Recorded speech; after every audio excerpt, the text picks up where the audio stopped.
Namami धन्वन्तरिमादिदेवम्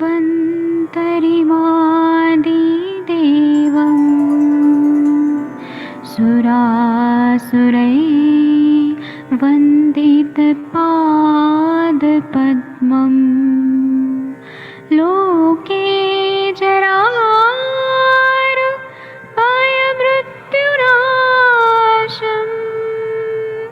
दातारमि।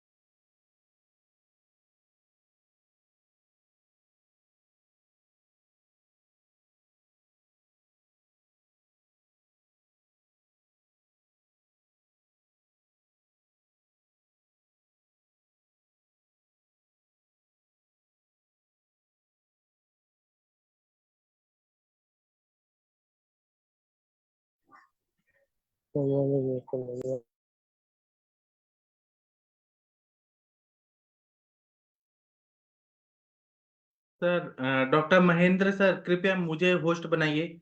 Sir आपको गलती से बना के चले गए। डॉक्टर महेंद्र सर, अगर आप सुन पा रहे हैं तो पार्टिसिपेंट्स के पास जाइए। और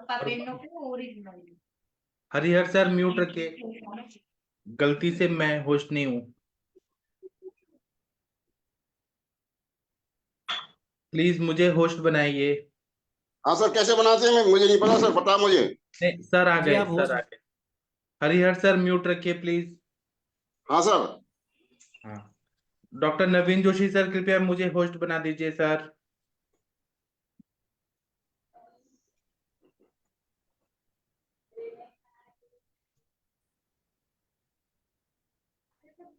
यार कुछ प्रॉब्लम आ रही है।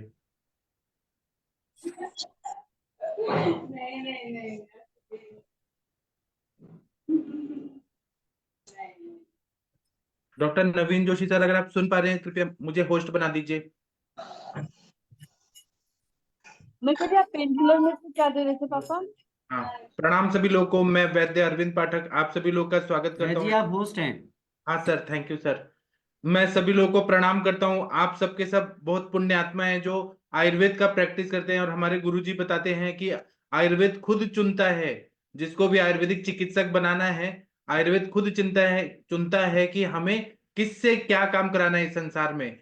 तो हमारे सर बोलते हैं कि जितने भी आयुर्वेद पढ़ने वाले लोग हैं, पिछले जन्म में सब ऋषि मुनि थे, इस कलयुग में भी आके आयुर्वेद कर रहे हैं, पढ़ रहे हैं, और इतना अच्छा चिकित्सा कर रहे हैं। तो इसीलिए मैं आप सभी दिव्य आत्माओं को प्रणाम करता हूँ। सभी में, और ऐसा बोला जाता है वैद्यो नारायणो हरि। वैद्य होता है वो नारायण हरि के स्वरूप में होता है।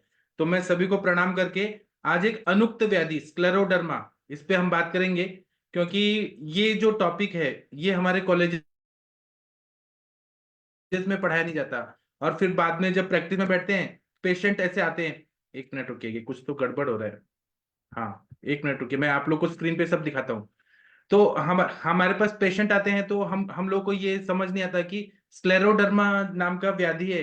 ये तो चरक सुश्रुत वाग्भट में कहीं पर भी नहीं दिया, तो इसकी चिकित्सा कैसे करें। तो मैं आज आप लोगों को यही चीज बताऊंगा अनुक्त व्याधियों के लिए। चरकाचार्य जी ने बोला है कि वही दोष है, वही दुष्य है, लेकिन उसका स्वरूप अलग हो जाता है हेतु के हिसाब से। तो हमें इसको आयुर्वेद के हिसाब से सोचना चाहिए। अगर नाम नहीं देना आ रहा है कोई बात नहीं, मॉडर्न ने नाम दिया है तो ठीक है। अब स्क्लेरोडर्मा पे हम बात करेंगे, और उसके बाद में और भी बहुत कुछ बातें करेंगे। आप लोग भी अपने अपने विचार इस पर रख सकते हैं। जो स्क्लेरोडर्मा है, डर्मा मतलब स्किन की बीमारी होती है। तो हमारे पास जब भी पेशेंट आते हैं तो जो त्वचा होती है ना, त्वचा के अंदर कोलेजिन्स होते हैं। तो कोलेजिन्स जो रहते हैं उसका डिपोजिशन बहुत ज्यादा होने लगता है, और जो त्वचा है वो स्नायु प्रतानवत कठिन हो जाती है। त्वचा का जो इलास्टिसिटी रहता है, हमारी स्किन का लचीलापन, वो नष्ट हो जाता है। और त्वचा की कांति और प्रभा भी नष्ट हो जाती है, और वो पूरी तरह से निस्तेज हो जाती है। तो एलोपैथी साइंस में इसको ऑटो इम्यून डिजीज बोला है। मतलब ऑटो इम्यून डिजीज मतलब खुद के सेल इम्यूनिटी कम होने की वजह से खुद को ही मारने लगते हैं। तो इसका एलोपैथी में कोई इलाज नहीं, केवल स्टेरॉइड्स ही है या फिर इम्यूनोसप्रेसेंट मेडिसिन ही है, लेकिन इसका इलाज नहीं है। अभी हम पहले इसके बारे में समझ लेते हैं और उसके बाद में आयुर्वेद की दृष्टि से हम इसको क्या सोचेंगे, कैसे करेंगे, हम उस पर बात करेंगे। तो जो त्वचा है वो पूरी तरह से थिक हो रही है और बहुत हार्ड हो रही है। कोलेजिन जो है वो डिपॉजिट होके हार्डनेस बहुत ज्यादा आ रही है। और जो संधियों में, जो अपने फेलेंजेस में या जो भी संधियों का जो है, तो वहां पर भी लचीलापन कम होने की वजह से संधियों का जो मूवमेंट है, अपने जॉइंट्स का मूवमेंट, वो इंसान नहीं कर पाता है। और स्क्लेरो का अर्थ होता है काठिन्यता, डर्मा का मतलब होता है त्वचा। तो स्क्लेरोडर्मा मतलब बहुत ज्यादा काठिन्यता आ गई है त्वचा के अंदर, तो इसको हम स्क्लेरोडर्मा बोलते हैं। यह संसर्गजन्य व्याधि नहीं है कि एक इंसान को है, उसने दूसरे को हाथ मिलाया तो उसको हो जाएगा, ऐसा बिल्कुल भी नहीं है। और इसको मैलिग्नेंट भी नहीं बोल सकते हैं कि ये कैंसर है स्किन का, बिल्कुल भी नहीं है। इसको आयुर्वेद के हिसाब से हम बात का दुष्टि बोलेंगे, लेकिन कैसे बोलेंगे हम वायु पे बाद में बात करेंगे, पहले आप लोग सुनिए। तो पुरुषों की अपेक्षा ये स्त्रियों में बहुत ज्यादा पाया जाता है और 40 साल के बाद ये ज्यादा पाया जाता है। इस व्याधि में कोलेजिन जो है वह उसकी निर्मित बॉडी में ज्यादा होने लगती है, जो अनावश्यक है। अति प्रवृत्ति संगो वा सिराणाम ग्रंथोपि वा विमार्गमनम चेति स्त्रोतसाम दुष्टि लक्षणम, ऐसा चरकाचार्य जी ने बताया। तो यहाँ पे अति प्रवृत्ति हो रही है किस चीज की, कोलेजिन के प्रोडक्शन की अति प्रवृत्ति हो रही है। जो चीज नहीं चाहिए वो ज्यादा चीज बढ़ रहा है, मतलब कहीं ना कहीं त्वचा में अस्थि धातु के तत्व जो हैं, पार्थिव तत्व जो है वो ज्यादा बढ़ रहे हैं, काठिन्यता बहुत ज्यादा आ रही है त्वचा में, है ना। एक तरह से विमार्गमन भी हो रहा है, अति प्रवृत्ति भी हो रही है। विमार्गमन मतलब अस्थि धातु के तत्व जो हैं वह त्वचा में जाके संचित हो रहे हैं, व्याधि संचय कर रहे हैं, स्थान संचय करके वह काठिन्यता ला रहे हैं। ठीक है। तो अगर हम लोग देखेंगे तो एलोपैथी साइंस में तो इसका कोई भी उपचार नहीं है। ये धीरे धीरे धीमी गति से बढ़ता है और व्याधि निरंतर बढ़ते जाता है, बढ़ते जाता है। और रोग का अति प्रसार जब हो जाता है तो अब ये त्वचा में है, मांस धातु और त्वचा तो सब जगह है, तो हृदय में भी चला जाता है। हृदय में जाने के बाद जो कार्डियक मसल्स है उनको भी काठिन्यता, वहां पे भी कोलेजिन का डिपोजिशन अनावश्यक रूप में होने लगता है। फिर वो किडनीज में जाता है, किडनीज में भी जरूरत क्या है, वो सब चीज कोलेजिन की वहां पर भी होता है, लंग्स में भी हो जाता है। और इंटेस्टाइन का जो अंतः कला है, इंटरनल जो उसकी लाइनिंग है, वहां पर भी डिपॉजिट होने लगता है। और वो इतना हार्ड हो जाता है, जब कोई भी चीज हार्ड हो जाएगा तो वहां पे जो भी सिक्रीशंस है वो सब नहीं हो जाएगा और फिर इंसान की मृत्यु हो जाती है, डेथ हो जाता है। तो एक तरह से ये त्वचा के स्थान पे विकृति निर्माण करने वाला स्क्लेरोडर्मा नाम का बीमारी है। स्क्लेरो मतलब काठिन्य और डर्मा मतलब स्किन। ठीक है। तो चरक में अगर हम लोग देखेंगे तो इसमें चर्म कुष्ठ जो बताया है, चर्म का कुष्ठ, इस तरह से सार्धम्यता हमें मिलती है। और इसमें वैवर्णता आती है, मतलब त्वचा का रंग बहुत ही विकृत हो जाता है, कांतिहीनता बहुत ज्यादा होती है।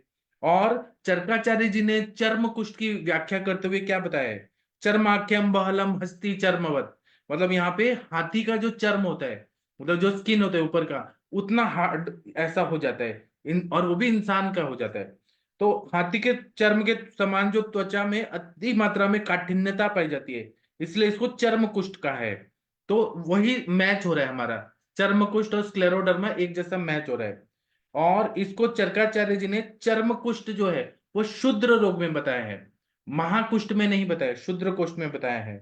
मतलब ये कहीं कहीं ही होता है, महाकुष्ठ तो पूरे शरीर में व्याप्त होता है, चर्म कुष्ठ कहीं कहीं होता है। यहाँ पे फिंगर्स में हो रहा है, धीरे धीरे बढ़ते बढ़ते ये पूरी जगह व्याप्त हो रहा है। और अगर हम लोग देखें कि शूद्र कुष्ठ हमेशा सुख साध्य होते हैं, लेकिन ये जो है ये थोड़ा असाध्य अवस्था में जा रहा होता है। और इसमें त्वचा की मृदुता और कोमलता जो रहती है वो पूरी तरह से नष्ट हो जाती है। और इसीलिए स्क्लेरोडर्मा को कोई हमारे आयुर्वेदिक चिकित्सक वैद्य लोग स्क्लेरोडर्मा और शूद्र कुष्ठ नहीं मानते हैं, उसके सार्धम्य है, लेकिन ये नहीं है, क्योंकि शूद्र कुष्ठ तो इजीली ठीक हो जाता है, क्यूरेबल है। लेकिन और महाकुष्ठ जो है हमारे, वह असाध्य होते हैं या फिर कृच्छ साध्य होते हैं। लेकिन स्क्लेरोडर्मा तो ये महाकुष्ठ अवस्था तक जा रहा है। इसको हम कापाल कुष्ठ भी नहीं कहेंगे, कापाल कुष्ठ में वायु की वजह से हो रहा है, लेकिन वहां पे कपालवत ऐसे ऊपर ये आ जाते हैं, तो ये कुष्ठ नहीं है। ये त्वचा जो है, ऊपर की त्वचा वैसी रहेगी लेकिन काठिन्यता आ रही है, कोलेजिन का बहुत ज्यादा यहाँ पे डिपोजिशन हो रहा है। तो अब ये है कि यहाँ पर जब मांस प्रतानवत या काष्ठवत हो रहा है, काष्ठ मतलब लकड़ी की तरह हो रहा है, काठिन्यता आ रही है त्वचा में, तो यहाँ पे वात प्रकोप ऐसा हमें पता चलता है। और दूसरी तरह से हमें कोलेजिन की तरफ से देखें तो कंडरावत, कंडरावत त्वचा, यहाँ पे रक्त की दुष्टि बता रहा है, क्योंकि रक्त के मृदु पाक से सिराएं बनती हैं, आर्टरीज और वेन्स बनती हैं, और रक्त के खर पाक से क्या बनती है, स्नायु और कंडरा बनती है। तो यहाँ पर वायु का प्रकोप है, मांस की दुष्टि है, लेकिन रक्त के वजह से रक्त विकृत हुआ है, इसकी वजह से स्नायु और कंडरावत यहाँ पे त्वचा का निर्माण हो रहा है, बहुत ज्यादा हार्डनेस आ रहा है। तो ये सभी जगह स्तंभ और गुरुता, अगर हम लोग देखेंगे कि यहाँ पे स्टिफनेस आ रहा है, गुरुता आ रही है, तो यहाँ पे कफ की भी विकृति हो रही है। तो यहाँ पे वायु की भी विकृति दिख रही है, कफ की भी विकृति दिख रही है, और स्नायु में हो रहा है, तो मतलब यहाँ पे रक्त की भी विकृति दिख रही है। ऐसा हमें दोष दूष्य का विचार करने से समझ आता है। तो यहाँ पर कफ की विकृति है, क्योंकि स्तंभ हो रहा है, गुरुता हो रही है, तो यहाँ लेखन की आवश्यकता है। लेकिन अगर हम लेखन चिकित्सा करेंगे, लेखनीय द्रव्य देंगे, तो उससे क्या होगा, रुक्षता और वात प्रकोप बहुत ज्यादा बढ़ जाएगा। इसलिए हमें लेखनीय द्रव्य देना है, लेकिन घृत के साथ देना है या तेल के साथ देना है।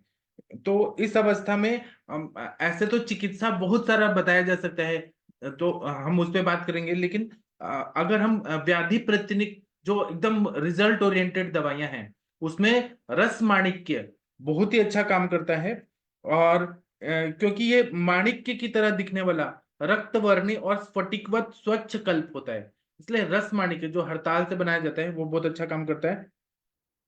और इसमें ना तो माणिक्य है, जब हम रस माणिक्य बोलते हैं, रस का मतलब पारद बोला जाता है आयुर्वेद में, माणिक्य मतलब माणिक्य का जो मणि होता है वो, लेकिन ये ना इसमें पारद है ना माणिक्य है। इसमें तो एर्सेनिक कंपाउंड है AS2H2 ऐसा है। तो ये मल कल्प है, और सोमल इसमें विष द्रव्य है। तो और इसमें हम लोग देखें ना कि ये स्निग्ध होते हुए भी लेखन कर्म करता है, इसलिए रस माणिक्य जो है वह सबसे अच्छा बताया है, क्योंकि ये स्निग्ध होके भी लेखन करता है और रुक्षता और खरता को बढ़ने नहीं देता है, इसलिए व्याधि प्रतिनिक दवाई में इसका प्रयोग किया जाता है।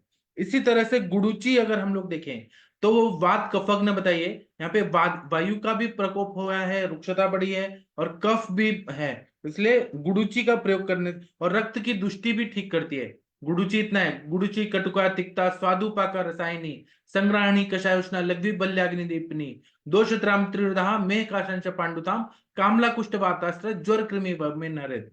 तो गुडुचि के बारे में इतने सारा बताया है हमारे आचार्यों ने। रसायन द्रव्य है, रक्त दोष की दुष्टि को दूर करता है, वात कफग्न भी है, तो इसका उपयोग जब हम लोग कर सकते हैं तो बहुत ही अच्छा फायदा होता है। तो जब भी रस माणिक्य दें, क्योंकि वो सोमल कल्प है, एर्सेनिक कंपाउंड है, तो कभी कभी किसी किसी पेशेंट को उसका साइड इफेक्ट हो सकता है, तो वो बचाने के लिए जब भी हम रस माणिक्य देते हैं, सोमल कल्प देते हैं, तो गुडुचि का प्रयोग करें, तो गुडुचि न्यूट्रलाइज कर देता है, मतलब उसका साइड इफेक्ट नहीं होने देता। इसी तरह से रस माणिक्य हम 30-30 मिलीग्राम दिन में 3 बार गुडुचि घनवटी के साथ, अगर गुडुचि घनवटी एक एक गोली दें तो वो ज्यादा अच्छा रहता है। और इसी तरह से और भी दवाइयां अगर हम लोग देखें तो भल्लातक परपटी, क्योंकि यहाँ पे कफ बढ़ा हुआ है, तो और परपटी कल्प जो है वो ग्रहणी को अच्छा करता है, सार्किट विभाजन अच्छा करेगा, इसलिए भल्लातक परपटी देने से बहुत अच्छा फायदा करता है। चर्म कुष्ठ की चिकित्सा में चरकाचार्य जी ने बताया ही है कि आप लोग मतलब भल्लातक का प्रयोग बताया ही है। भल्लातक का अगर हम लोग देखें गुणधर्म, तो वो वात कफग्न बताया है।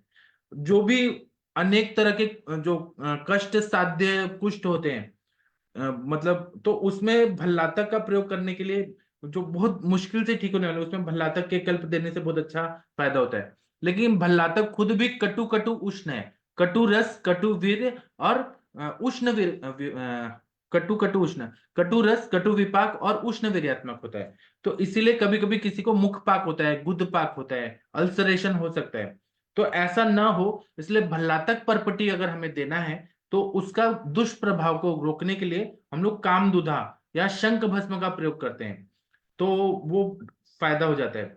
अब हम कुष्ठ की तरह अगर इसको देखें, यह कुष्ठ नहीं है, कुष्ठ में त्वचा रक्त मांसलसिका इसकी दृष्टि बताई है, और वहां पे क्लेद की निर्मित होना बहुत जरूरी होता है, क्लेद नहीं होगा तो कुष्ठ नहीं होगा ऐसा बताया जाता है।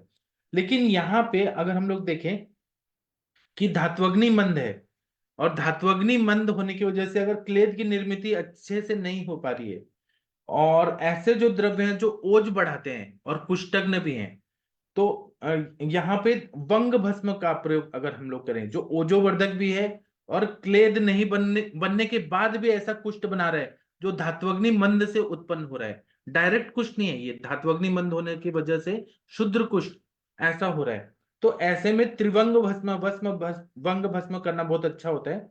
और ये क्या करता है कि वंग का प्रयोग हम लोग करते हैं तो शरीर में क्लेद की उत्पत्ति कम होने लगती है, इंट्रासेलुलर एक्स्ट्रा सेलुलर जो फ्लूइड है वो कम बनने लगता है, और जो शरीर में क्लेद उत्पन्न हो गया है उसका भी वहन और शरीर से बाहर विसर्जन के लिए मतलब वंग बहुत हेल्प करता है।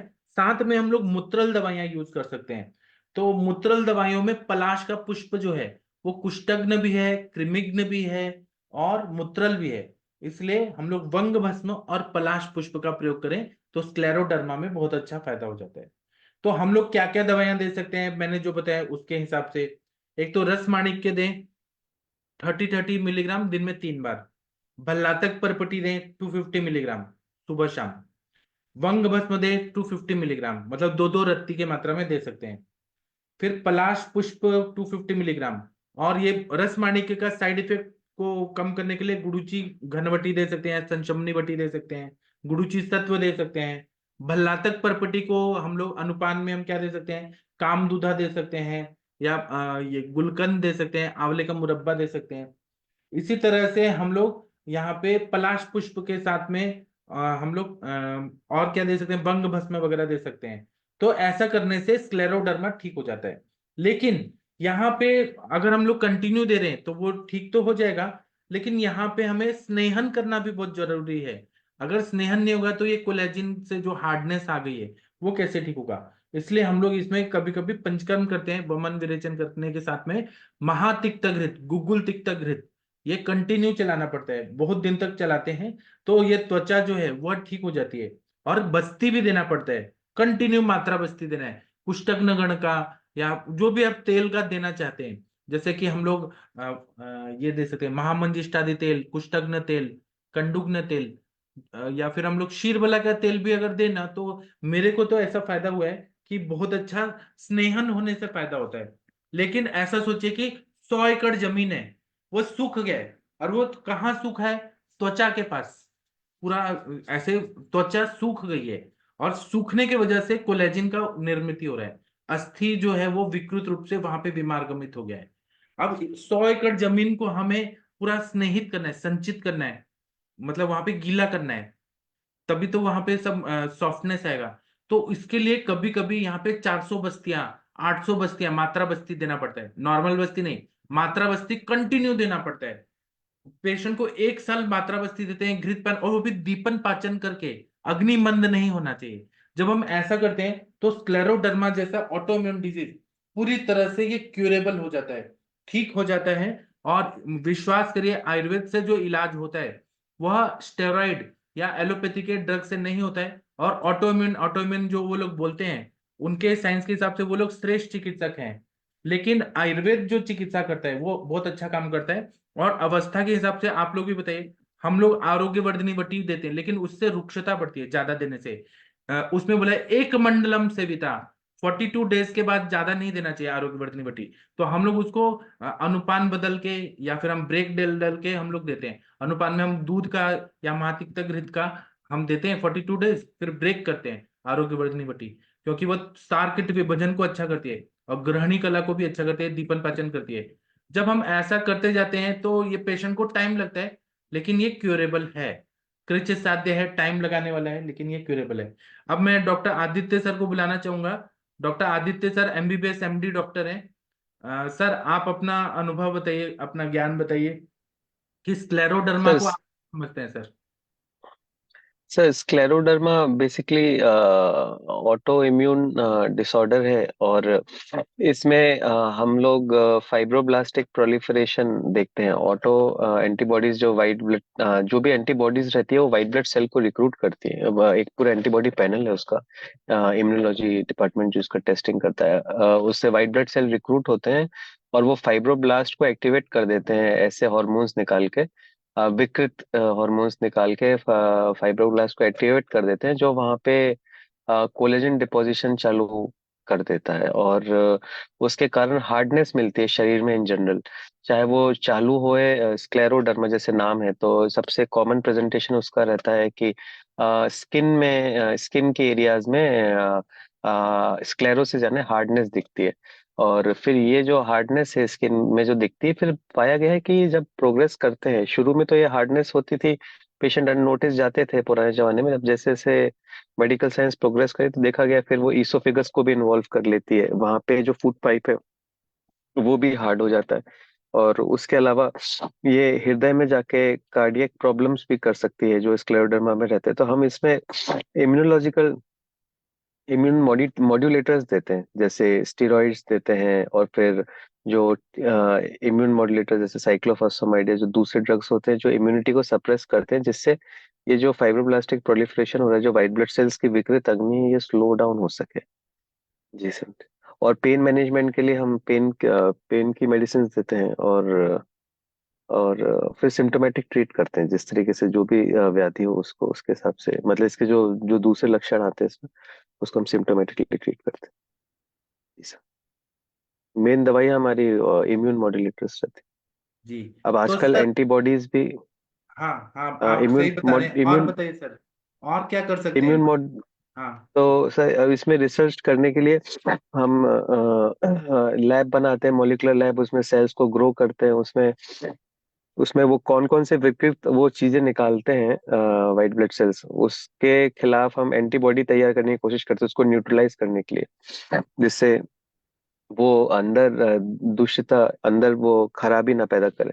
तो उसके हिसाब से जो एंटीबॉडीज इम्यूनोमॉड्यूलेटिंग एजेंट्स निकलते हैं वो पेटेंटेड और हाई रिसर्च के कारण बहुत कॉस्टली रहते हैं। जैसे मैप करके एंटीबॉडीज आती हैं, जैसे फाइब्रोब्लास्टिक FGFR एंटीबॉडी भी रहती है, मतलब जो इन रिसेप्टर्स पे काम करती है इस तरीके से। जी सर। जी। तो सर, इसका मतलब क्योर तो नहीं है ना, परमानेंट पेशेंट नहीं ठीक नहीं सर, रहेगा? क्योर नहीं है सर, और ये एंटीबॉडी फिर हर जगह वो जो फाइब्रोब्लास्ट चलता है उसको हर जगह फिर वो रोकने लगती है, नॉर्मल फंक्शन भी उसका फिर रोकने लगती है। नहीं सर, क्योर नहीं है सर। तो फिर एक समय डेथ भी हो जाती है पेशेंट की, ट्रीटमेंट करते सर रहते? आगे हम स्लो डाउन करते हैं, हम पैथोफिजियोलॉजी को स्लो डाउन कर सकते हैं, फिर लेकिन अल्टीमेटली फिर दवाइयाँ भी पेशेंट खाता रहता है मजबूरी में, और पैथोफिजियोलॉजी भी स्लो डाउन होती है। क्योर नहीं होता है, लेकिन एक तरह से आप कह सकते हैं कि एजिंग फास्ट हो जाती है। तो यस सर, सर। आप आयुर्वेद का कॉन्सेप्ट जो है कि हम जो रसायन देते हैं, घृतपान कराते हैं अग्नि पे, इस हिसाब से अगर आप देखें तो आपका क्या मत है? सर कोलेस्ट्रॉल बढ़ा देगा नहीं बढ़ेगा, नहीं। रसायन। अग्नि पे काम कर रहे हैं मेरा हम। मेरा मत सर है कि अगर अग्नि पे बढ़ाया काम किया जाए तो सर घृतपान रसायन कोलेस्ट्रॉल नहीं बढ़ता सर। डेफिनेटली। हमारा सिद्ध घृत देते हैं सर, महातिक्त घृत। उससे क्या जी कोलेस्ट्रॉल सर, जी बढ़ेगा? सर। वो कोलेस्ट्रॉल नहीं मैं। पचा देगा सर, वो तो। Yes sir, yes sir, yes. हाँ, ठीक है सर, बहुत अच्छा बताया। तो डॉक्टर मनीषा सिंह मैम, आप कुछ इस बारे में बोलिए प्लीज। आप बहुत सीनियर डॉक्टर हैं, इस टॉपिक पे किसी को कुछ बोलना है बोल सकते हैं। अनम्यूट करने का मैं ऑप्शन देता हूँ, 1 मिनट रुकिए, 1 मिनट बस रुकिए। स्क्लेरोडर्मा जो है, स्क्लेरो मतलब काठिन्यता, कोलेजिन का डिपोजिशन, और डर्मा मतलब स्किन, स्किन में काठिन्यता आ रही है, रक्त की दुष्टि होती है, कफ और वायु की दुष्टि होती है। हाँ, प्रशांत भट्ट जी, आप कुछ बोलना चाहेंगे इस टॉपिक पे? बोलिए सर। प्रणाम सर। हाँ सर, बोलिए सर। सर ऐसे पेशेंट सर कभी देखे तो नहीं अभी तक, पर जो मैंने देखे हैं, मैंने अपने जमदग्नि सर के पास भी देखे हैं, मेरे पास भी आए हैं सर, ठीक हो जी जाते हैं सर। पेशेंट। जी। और सर आएंगे तो फिर आपने बता ही दिया सर पूरा ट्रीटमेंट क्या क्या देना है, तो जी। सर देंगे फिर। जी सर। जी लेकिन आप सर। लीजिएगा केस, ऐसे डरिएगा मत कि ऑटो इम्यून डिजीज है, इसका क्या इलाज है। इलाज है हमारे पास ही है आयुर्वेद में। जी प्रणाम सर। सर। हाँ जी मैम, बोलिए मैम। सर अभ्यंग भी करते क्या इसमें फिर? अभ्यंग भी करना है, हाँ, ये मेरा रह गया। अभ्यंग करना है, तेल का अवगाहन करना है, तेल का परिषेक करना है। मैंने बहुत सारे पेशेंट देखे हैं जो केरल में जाते हैं, और केरल में केरलीय मसाज होता है, वो हाँ। 3 3 4 4 8 8 घंटे तक तेल से मसाज करते हैं, बहुत अच्छा फायदा होता है मैम। कौन सा तेल सर? वो जैसे चंदनमला लाक्षादी तेल, लाक्षा तेल, बला अश्वगंधादी लाक्षादी तेल, बहुत सारे तेल, और बस्ती भी देते हैं वहां केरल में। और ना मैंने तो ये भी देखा है कि लोग वहां के जो एनिमल्स के जो चर्बी होता है, फैट्स, उसका भी अभ्यंग करते हैं गर्म करके। जैसे सुअर का जो रहता है, पिग का जो फैट्स होता है वो व्हाइट कलर का होता है घी की तरह, उसको लेते हैं, पूरा अभ्यंग करते हैं, तो ये पूरा ठीक हो जाता है। जी सर, थैंक यू। हाँ मनीषा मैम, आप बताइए। सर प्रणाम। ये सर अस्थि, मांस और त्वचा घन, जी इसमें जो विकृति आती है, जैसे अभी आपने, मैं थोड़ा लेट ज्वाइन की हूँ, जी आपने बहुत अच्छे से बताया सर। और इसमें कठिनता आ जाती है, जिसमें कि वक्रता भी आ जाती है स्थानीय, जो यदि पैर में है या हथेलियों में है, इसमें वक्रता भी आने लगती है। तो सबसे पहले हमको ये अस्थि कठिनता के ट्रीटमेंट में जो रूमेटॉइड का हम उपचार करते हैं, लगभग उस व्यवस्था को भी अप्लाई करते हैं वैसे ही। लेकिन सर जैसे अभी आपने बहुत अच्छा बताया कि इसको पहले हमारा दीपन पाचन बहुत अच्छे से होना चाहिए, क्योंकि कई जगह होता है कि दीपन पाचन का ध्यान दिया नहीं जाता है, और सिर्फ वस्ती वस्ती वस्ती, तो फिर उसमें भी कॉन्ट्राइंडिकेशन आने लगते हैं पेशेंट को, तो पेशेंट का रुझान फिर अलग चल देता है। फिर वो स्टेरॉइड डिपेंडेंट तो वैसे आते ही हैं। और सर जिसमें इसमें अस्थि मज्जा पाचक, आम पाचक, इसके साथ में लेकर के चलते हैं यदि हम, और फिर ये कायसेक, धारा और तेल अवगाह और स्वेद, पिंड स्वेद, इन सब के साथ में समय समय पे वस्ती भी देते रहे इसको कंटिन्यूअसली, और रेचन भी देते रहे। वस्ती कंटिन्यू देने में कभी कभी इसमें वही आम की भी दुष्टि रह रही है, पेशेंट में कफजन्य है दोष, तो उसमें भी दिक्कत आता है सर, इसमें प्रॉब्लम आया है पेशेंटों में। और जो फिंगर की है ना वक्रता, उसको मैंने किया है सर। तो इसमें मैंने यही चलाया है कि पहले वही शोधन करके और दीपन पाचन करके फिर वस्ती देना है इसको, कंटिन्यूअसली वस्ती देना है। वस्ती के साथ साथ में हमारी जो औषधियां हैं, वात रक्त की और कफ के अनुबंधित जो औषधियां हैं, वो साथ में चलाना है। अभी आपकी औषधि बहुत अच्छी काम करेगी इसमें। एकेटी को भी हम भी चलाते हैं, वो भी बहुत अच्छा काम करेगा। अस्थि मज्जा पाचक और क्षीरबला का, धनवंतरम का कैप्सूल्स, साथ में घृत का भी, पान घृत में भी, जैसे हम महातिक्त घृत, शतावरी घृत, इन सबको हम ले सकते हैं। वृश्य के लिए थोड़ा शतावरी अच्छा काम के लिए हमारा महातिक्त घृत, ये भी अच्छा से इसको कंटिन्यूअसली चला सकते हैं। पंचकोल कुल इत्यादि के साथ में थोड़ा घृत डाल करके उसको भी चलाएंगे। तो हमें हर कंडीशन में उसको देखना है, मेटाबॉलिक को भी देखना है, और इसके इस सिस्टम को भी देखना है कि हमें कहीं है तो नहीं ज्यादा। और फिर वक्रता के लिए हमको फिर वो धारा, सेक, पिंड, लेप, स्नेहन, नाड़ी स्वेद, ये सब चला करके इसमें रिकवरी पाई जा सकती है सर। जी सर। आप मैम, ये एक फिजिचिल की क्रिया आपको मालूम है जो होता है, हाँ सर। हाँ वो जी। क्या होता है वो बताइए। पिडिंची, उसमें कंटिन्यू 2 बाउल रखते हैं और 2 अटेंडेंट होते हैं, जी और उसमें काय से जैसे हम धारा देते हैं, तो धारा दे करके कंटिन्यूअसली 30 मिनट तक उसको कंटिन्यू धारा दे करके एक जगह कंटेन करते हैं ऑयल को, और गर्म करके फिर उसको देते हैं, और फिर उसमें थोड़ा और कंटिन्यू मेडिसिन मिला लेते हैं। तो इसमें षष्टिशाली भी बहुत अच्छा काम करता है सर। षष्टिशाली पिंड स्वेद बहुत अच्छा काम करता है इसमें। हमारे यहाँ सर के यहाँ होता था ये, तो उनके यहाँ ये कायसेक देने के बाद फिर पिंड स्वेद भी देते थे, बस पिंड स्वेद ही सफिशियंट रहता था उनके यहाँ। और कषाय पान, और फिर बाद में फिर पोषक औषधियां चलाते थे, वात चिंतामणि रस, वात भुजंकुश रस, और योगराज गुग्गुल, इसके साथ में प्रवाल पंचामृत, ये भी साथ में चलता रहता था। गुदंती के साथ में निर्गुंडी चलती थी। तो इसमें वस्ती तो बहुत अच्छा कारगर है सर। बट ये काय सेक तो वैसे भी हम लोग, हमारे यहाँ टेबल है, उसमें अभी पेशेंट को हम देते हैं, उसमें फिर ऑयल को उठा लेते हैं।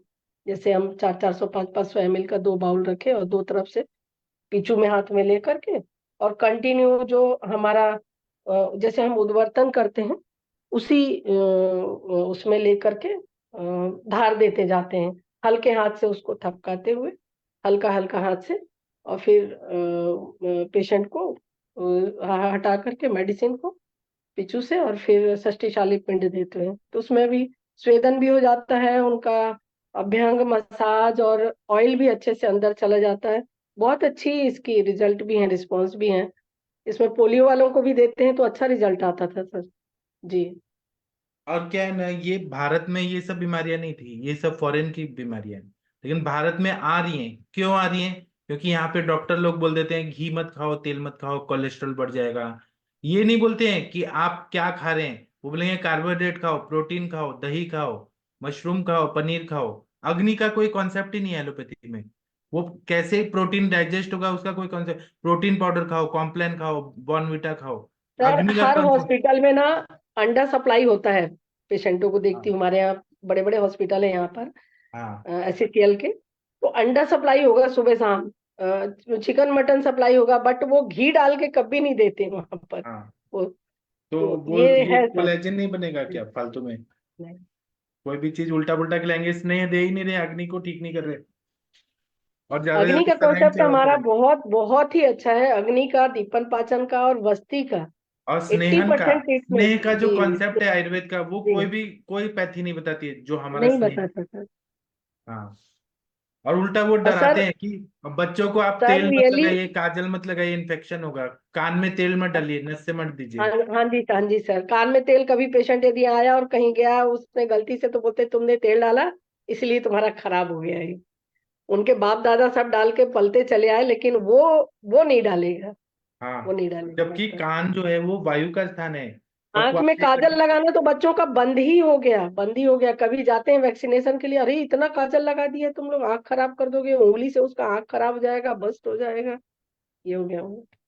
अब वो अगर माता पिता बनेंगे जिनके शरीर में रुक्षता है, उनकी संतानों में और स्नेह कम, और उनके संतान में स्नेह कम, ऐसे कम कम होते हुए स्नेह तो कम ही जा रहे हैं ना उनके शरीर में। फिर ये फिर बीमारियां कई बढ़ी। प्रकार की बीमारियां भी तो हो रही ना सर, कई प्रकार की अननोन डिजीज भी हो जा रहे हैं, जिसको अभी मॉडर्न ऑटोइम्यून बोल रहे थे। और कई लोग आए भी बाहर से, फॉरेन लोग भी अपने कंट्री में आए रहे, तो कई प्रकार के डिजीज भी देते गए वो। जी। पहले के जमाने में नॉर्थ इंडिया में हर माए सरसों का तेल से अभ्यंग करती थी। फिर वो नाक में नसें देती थी, कान में तेल लगाती थी, नाभि में तेल लगाती थी, उपटन तलवा में लगाना भी था लगाती थी। सर, व्यवस्था में उपटन भी था। हाँ।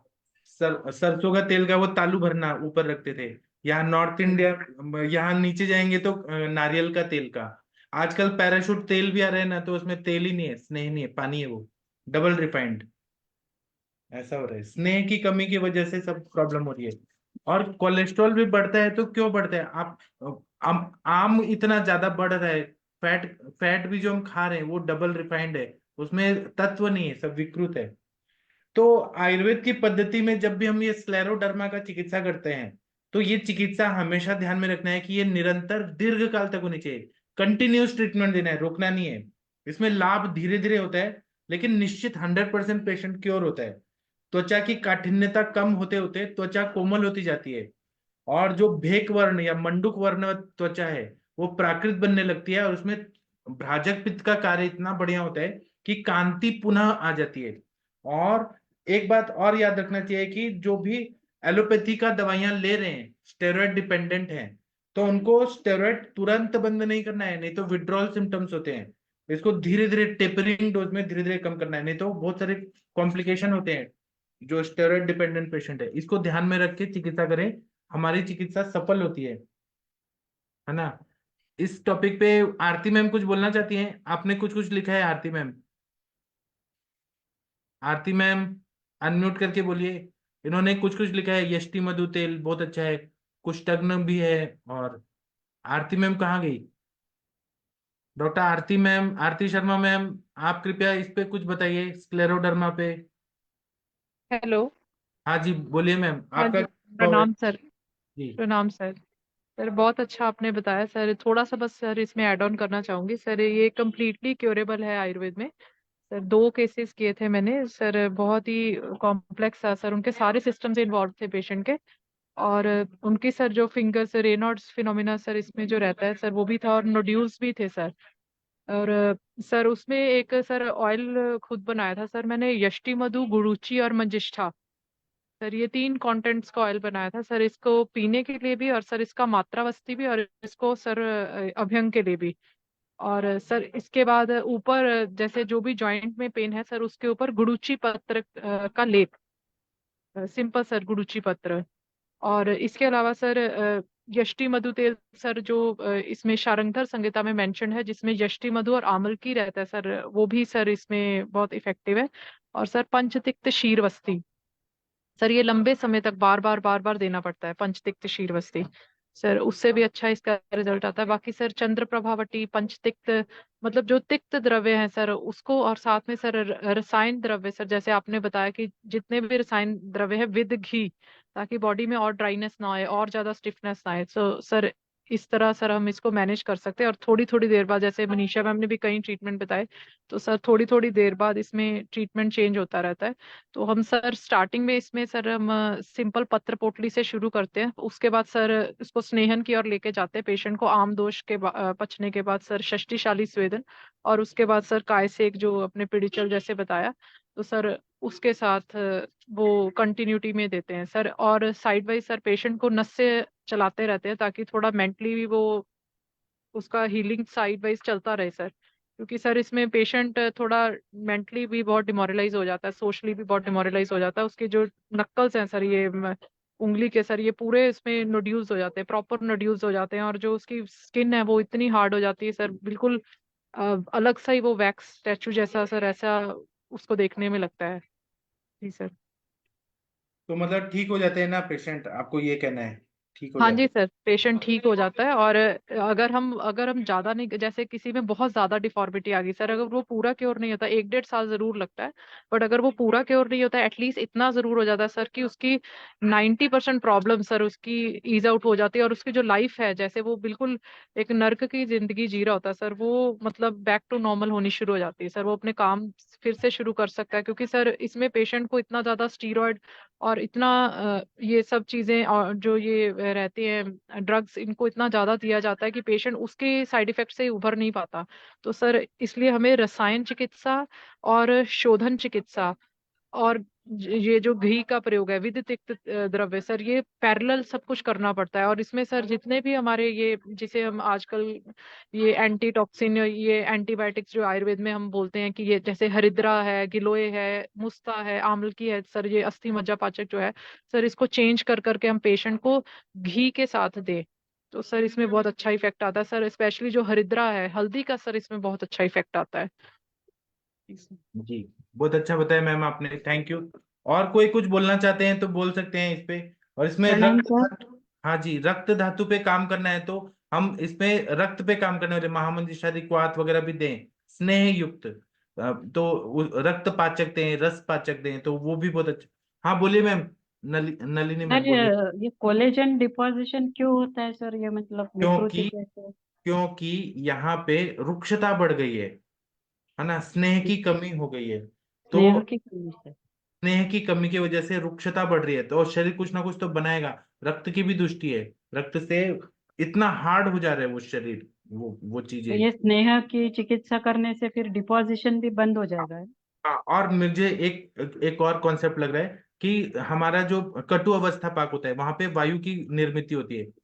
मतलब वहां पे पुरुष धरा कला है, और पुरुष धरा कला ही अस्थि धरा कला है, या पुरुष धरा कला सैव अस्थि धरा कला। ये बताए, पुरुष धरा कला विकृत हो रही है, कटु अवस्था पर विकृत हो रहा है, तो अस्थि धरा कला विकृत होगी, तो अस्थि धरा कला विकृत होने से ये सब जगह त्वचा में सब जगह जाके कोलेजन कोलेजन जमा हो रहा है। जी सर। वायु की वजह से ये प्रॉब्लम सारा शुरू हो रहा है, अस्थि तत्व विकृत जगह पे जाके बीमार गमन हो रहा है। जी सर, थैंक जी। और किसी को कुछ बोलना है तो बोल सकते हैं, आप लोग का जो भी अनुभव है, जो भी बोलना चाहे, सबका स्वागत है। स्क्लेरोडर्मा पे किसी ने काम किया है या कुछ विचार है तो यहाँ पे रख सकते हैं। नहीं? कोई डॉक्टर वैद्य गीता मैम, आप कुछ बोलना चाहती हैं क्या? अगर किसी को कुछ बोलना है तो बोल सकते हैं यहाँ पे। मोनिका मैम, आप कुछ बोलना चाहती हैं? वीना मैम कुछ बोलना चाहती हैं, प्लीज बोलिए। सूरज जी, आप कुछ बोलना चाहते हैं इस पे? हाँ सर, मैंने भी पेशेंट किए हैं, दो पेशेंट में मैंने काम किया है सर। मैंने तिक्तक क्षीरबस्ती ज्यादा दिन दिए उनको। जी, और आपका क्या विचार है इस अमृता व्याधि? संशनी मटी। मतलब क्या विचार है, तिक्तक क्षीरबस्ती क्यों दिया, क्या विचार है? वही ना सर, घृत तिक्त होके भी स्निग्धांश बढ़ जाता है उससे, और बस, वातशमन होता है। और सौनक क्षीर पाक मैंने दिया था पहले। जी सही और बताया। वो हाँ लोग तिक्त होके भी स्निग्धता लाते हैं, पटोल है, किरात तिक्त है, और मतलब वो वायु का शमन करते हैं और अस्थि धरा कला पे भी अच्छा काम करते हैं। हाँ बताइए मैम। वीना मैम कंटिन्यू करिए। हाँ हाँ सर, वो दोनों भी मेरे क्यूर हो गए सर, मगर कितना बीच टाइम बीच लगा में था मैम? कितना टाइम लगा था? 1.5 साल लगा सर। अच्छा मैम, आप बहुत ही इंटेलिजेंट हैं। आप कोंकण में प्रैक्टिस करके इतना कितना इंटेलिजेंट है आप मैम। नहीं सर, आपसे सीख रही हूँ ना अभी। लेकिन आपने ठीक कर दिया ना, सब लोगों को कॉन्फिडेंस आया आपकी बात सुन के कि सब लोग करेंगे अब। जी। Thank you. Hello sir. हाँ जी बोलिए सूरज जी। सर मैं थोड़ा मतलब लेट हुआ, क्या आप मतलब इसका सिद्धांत शॉर्ट में समझा सकते हैं क्या, मतलब सिद्धांत इसका, चिकित्सा शॉर्ट में ये सिद्धांत। कि त्वचा में रुक्षता बढ़ जाती है बहुत ज्यादा, और अंदर कोलेजिन का डिपोजिशन होता है। तो रुक्षता इतनी ज्यादा बढ़ती है कि कोलेजिन है, अस्थि धातु विमार्गमन होके त्वचा के पास जाता है, तो सब हार्डनेस हो जाता है। और फिर वो बढ़ते बढ़ते बढ़ते हार्ट के मसल्स में भी वो हार्डनेस आ जाएगा, किडनी में भी आ जाएगा, तो डेथ हो सकती है। एलोपैथी में ऑटो इम्यून डिजीज बोलते हैं, इसका इलाज नहीं है। वात की दृष्टि है, कफ की दृष्टि है, कफ भी कहीं कहीं विकृत होकर जमा हो रहा है, काठिन्यता आ रही है। रक्त की दृष्टि है यहाँ पे। वात कफ और रक्त की दृष्टि। हाँ। और सर इसमें ब्रूहन चिकित्सा करते हैं या चिकित्सा सिद्धांत शॉर्ट में, पहले तो मतलब हम या दीपन फिक्स में। पाचन करेंगे, स्नेहन करेंगे, फिर बृहन करेंगे। पहले हम हाँ सर। दीपन पाचन अनुलोमन इससे शुरू करते हैं, और ज्यादातर स्नेह देते हैं। अब स्नेह देना है तो तेल धारा, या फिर हम अभ्यंग, बस्ती, नस्य, हर मार्ग से हम लोग यहाँ पे स्नेह देते हैं शरीर में। वही परिमार्जन करें, अंतर परिमार्जन करें, स्नेह देना है इसमें बेसिक। हाँ सर। हाँ। हाँ ठीक है। सर इसको रोकने के लिए अभी मतलब जैसे विंटर्स में मालिश वगैरह करनी चाहिए और अभ्यंतर घी वगैरह लेना चाहिए, यही सब हाँ वो करना चाहिए हाँ सर। हाँ। हमें दिनचर्या तो सिखानी ही चाहिए लोगों की, अभ्यंग दिनचर्या मातृ और सजड़ाशम बाता। घी का इंटेक वगैरह। जी। जी। सर एक वो मतलब तिल का तेल रहता है और वो सरसों का एक तेल रहता है। हाँ तो सरसों का तेल उष्ण रहता है ना थोड़ा। तो हाँ हम जैसे मतलब हेमंत से शिशिर में जाते हैं, हाँ तो मतलब शिशिर में बहुत ठंडी रहती है, मतलब हाँ अभी भी ठंडी है इधर। तो हाँ बहुत ठंडी रहती है, मतलब तो इस पीरियड में अगर वो तेल लगाया, मतलब सरसों हाँ का तेल, मतलब हाँ औषधि द्रव्यों से सिद्ध करके हाँ। उस जगह स्थानिक, तो मतलब कैसा इफेक्ट रहेगा उसका। 100%। आपने कभी देखा है, वो तिहाड़ी मजदूर होते हैं यूपी बिहार वाले, वो लोग आते हैं मुंबई में काम करते हैं और सरसों का तेल पूरा लगा के और वो काम करते हैं, उनको ठंडी भी नहीं लगती है। वो कहीं पर भी काम करते हैं इतना मजदूर। तो वो तेल जो है स्निग्ध है और उष्ण है, वो ठंडी को अंदर जाने नहीं देता। लेकिन हाँ सर। महाराष्ट्र में जो लोग रहते हैं वो सरसों का तेल नहीं कर देते हैं, क्योंकि ये उष्ण कटिबंध में है। तो जो लोग को साथ में है ठीक है, लेकिन सब लोग नहीं करते। तो नारियल तेल है ना, खोबरे तेल, उसको अभियान करे, तिल तेल है। हाँ सर, मेरा क्या मतलब था, अगर जनरली पेशेंट आते हैं, मतलब मैंने तो ऐसा ऑब्जर्व किया है कि मतलब पित्त के लक्षण उनमें बहुत रहते हैं। तो पित्त के पेशेंट में अगर कंसिडर नहीं किया, पर अगर तो पेशेंट बात जो कपत आते हैं। संप्राप्ति है, और खासकर ये स्क्लेरोडर्मा में सरसों का तेल बहुत यूज अच्छे से हो सकता है। हाँ जहां सर, मतलब प्रकृति है स्पेसिफिकली। वहां पे नहीं देना है, क्योंकि आप करके देखिए, सरसों का तेल लगाने से रैशेस आते हैं महाराष्ट्र में। हाँ सर। और हाँ। मतलब वात कफ संप्राप्ति रही तो मतलब यूज कर सकते हो वैसे संप्राप्ति भी और प्योरली। प्रकृति भी। वातज, प्रकृति भी। कफज, वात कफज, इसमें हम लोग सरसों का तेल का अभियान कर सकते हैं। नहीं तो तिल तेल सर्वश्रेष्ठ है। और सारे तेल जो है उष्ण है, तिल तेल भी उष्ण है। वो हमें यहाँ पे वायु का शमन भी करेगा, स्निग्धता भी लाएगा, सामान्य विषय सिद्धांत से। हाँ और मैं, मतलब तिल। हम्म, हाँ बताइए बताइए बताइए, मैं आपको एक और चीज तिल बता। तेल मतलब मतलब मैंने सुना था हमारे सर के, मतलब सर ने बताया था कि तिल तेल और जो सरसों का तेल रहता है उसमें सरसों का तेल ज्यादा उष्ण रहता है, और तिल तेल मतलब थोड़ा उससे मतलब कम उष्ण रहता है। पर हाँ दोनों ही अच्छे तेल है वैसे। जी। मैं आप लोग को एक चीज बताना चाहता हूँ। मैं एक वैद्य के पास गया था, वैद्य वसूज सर, मैं बता रहा था ना, मैं 1-2 दिन पहले गया था, पर कल गया था सुबह। उनके क्लिनिक में एक चीज लिखा था, वो मैं अभी ग्रुप में भी डाल देता हूँ।